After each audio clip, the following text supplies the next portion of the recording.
Hello everyone, good afternoon, good evening, good morning. Kumusta na naman po ang bawat isa? Naway nasa mabuti po kayong kalagayan at ligtas sa anumang kapahamakan. So muli, narito na naman po tayo at tayo po ay magluluto ng tinolang manok. Alam ko nakapagluto na ako nito noon, pero this time, tinolang manok with papaya and dahon ng sili. Noon po, ang inihalo ko ay dahon ng malunggay. So, yan po yung mga ingredients. Bawang, luya, shallot, and lemongrass. And of course, tinolang manok nga, kaya nandyan yung chicken, papaya, and dahon ng sili. So, yan. Samahan nyo po ako guys at tayo po ay maglulutong muli. So, first, init po natin yung kawali. Lagyan po natin ng mantika. Ayan.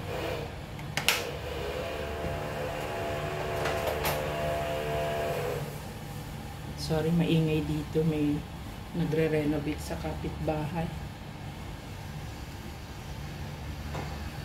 So, pag mainit na, lagay na po natin yung garlic. Hindi pa naman masyadong mainit pala. That's okay. Iinit din yan. Pwede na natin pagsabay-sabay ang lahat.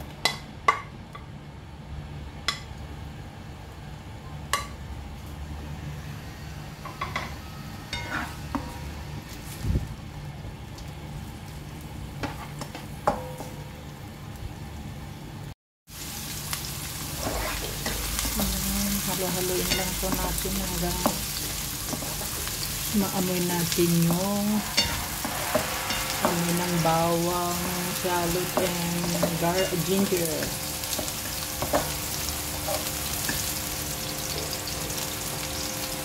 Bango. Santayin lang po natin mga luto yung mga panggisa. Ayan, okay na siya. Lagay naman po natin ngayon yung one whole chicken.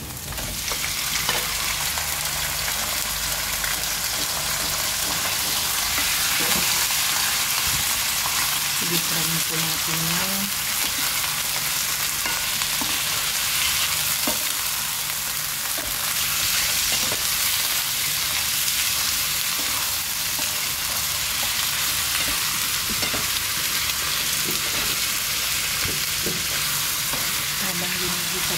lagyan po natin siya ng patis. Kunti lang at bawal po sa atin ang maalat. Need to avoid eating salty food.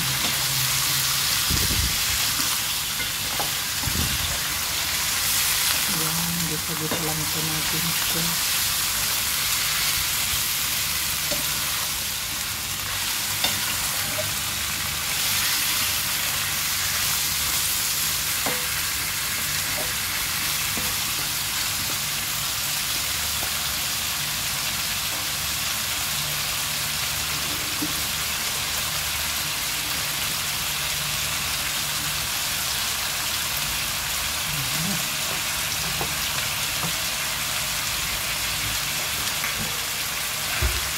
Takpan po natin.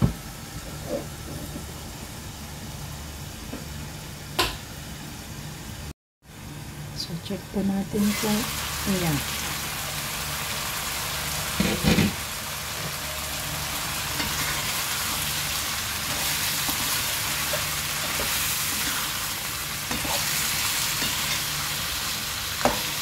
Isa pa po natin ng mga 1 minute bago natin lagyan ng sabaw.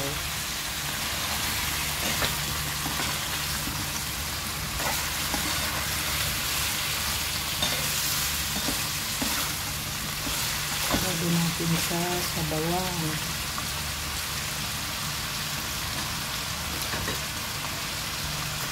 Pwede na rin po natin lagay yung lemongrass para mabango at pantanggal lansa na rin.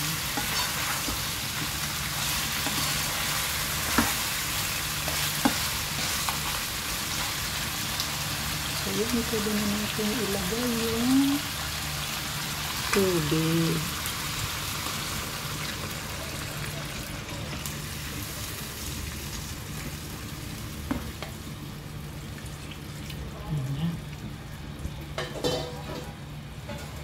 So, takpan po natin ulit.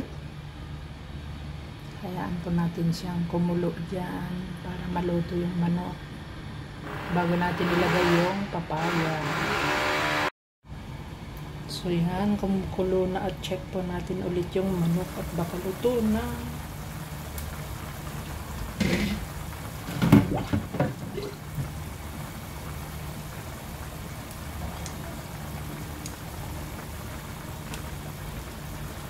Malambot na po yung manok. So, need na po natin ilagay itong papaya. Green papaya.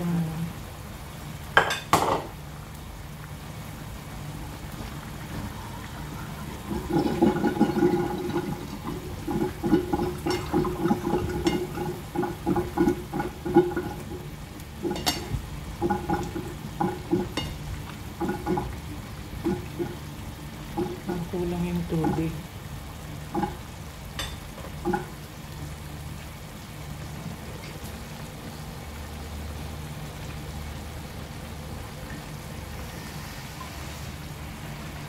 Need to add more water.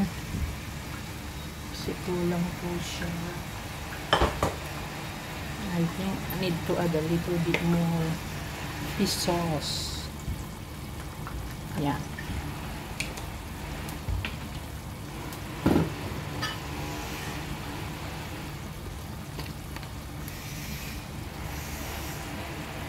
And a little bit pampalasa.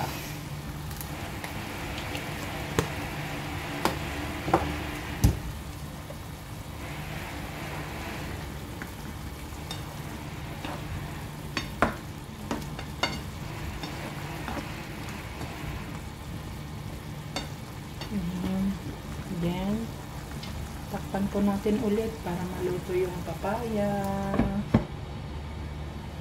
Okay, antayin po natin kumulo ng kumulo hanggang maluto yung papaya.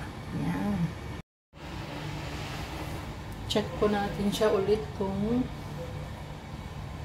luto na yung papaya.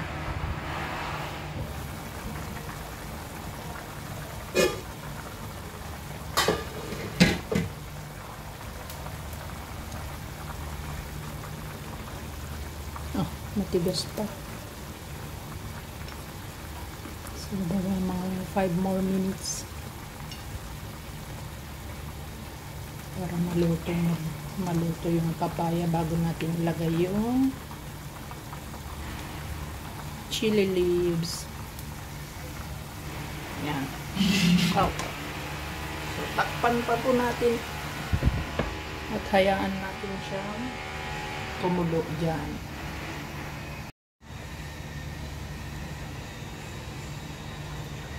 So, after 5 minutes, check po natin kung malambot na yung papaya.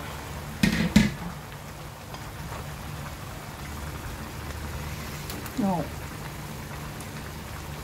Hindi pa rin po siya malambot. Matigas-tigas pa. Siguro dagdagan ko pa yung sabaw para tamang-tama paglambot na ng papaya.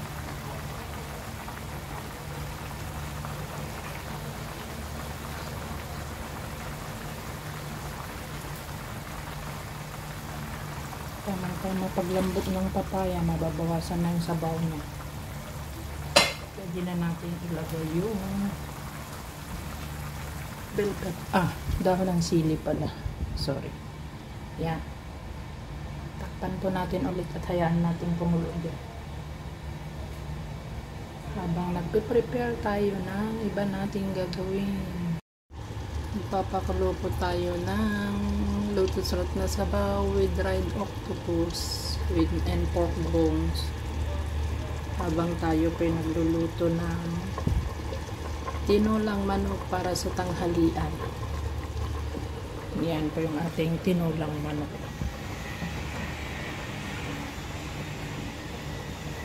Ayan, hindi pa po luto yung papaya. Antayin lang po natin. So yan, after 5 minutes, check po natin ulit.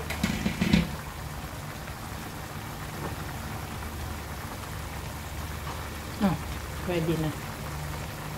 So yan, pwede na naman po natin ilagay yung chili leaves.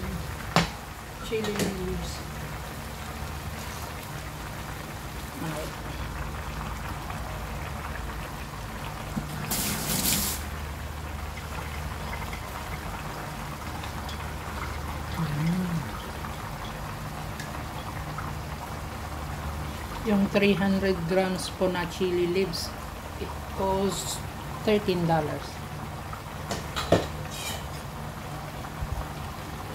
Halos $100 na yun sa peso. 13 Hong Kong dollars. Almost 100 peso na. More than 1/4 kilo lang. Mahal. Kaso, pag nagko-convert ka, hindi ka naman makakatikim ng ganitong ulam. So, hayaan mo na lang.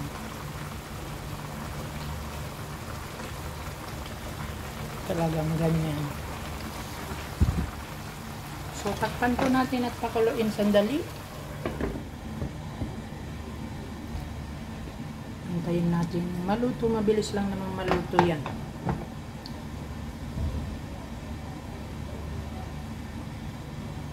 Kumukulo na siya.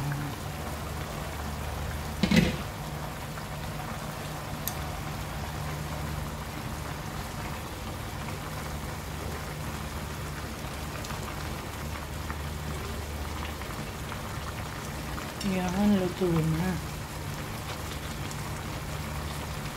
So, yan lang po guys. Ready to eat na po. Pero yung rice hindi pa. Hindi pa luto yung rice. Pero yung tinolang manok, ready na. So, yan.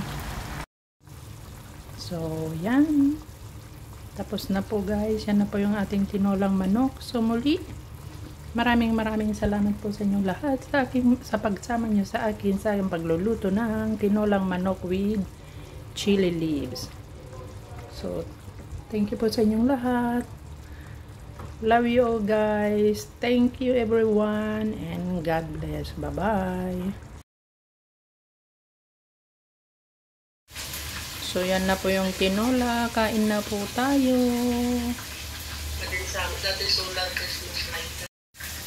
Yan, simot ang tinolang manok.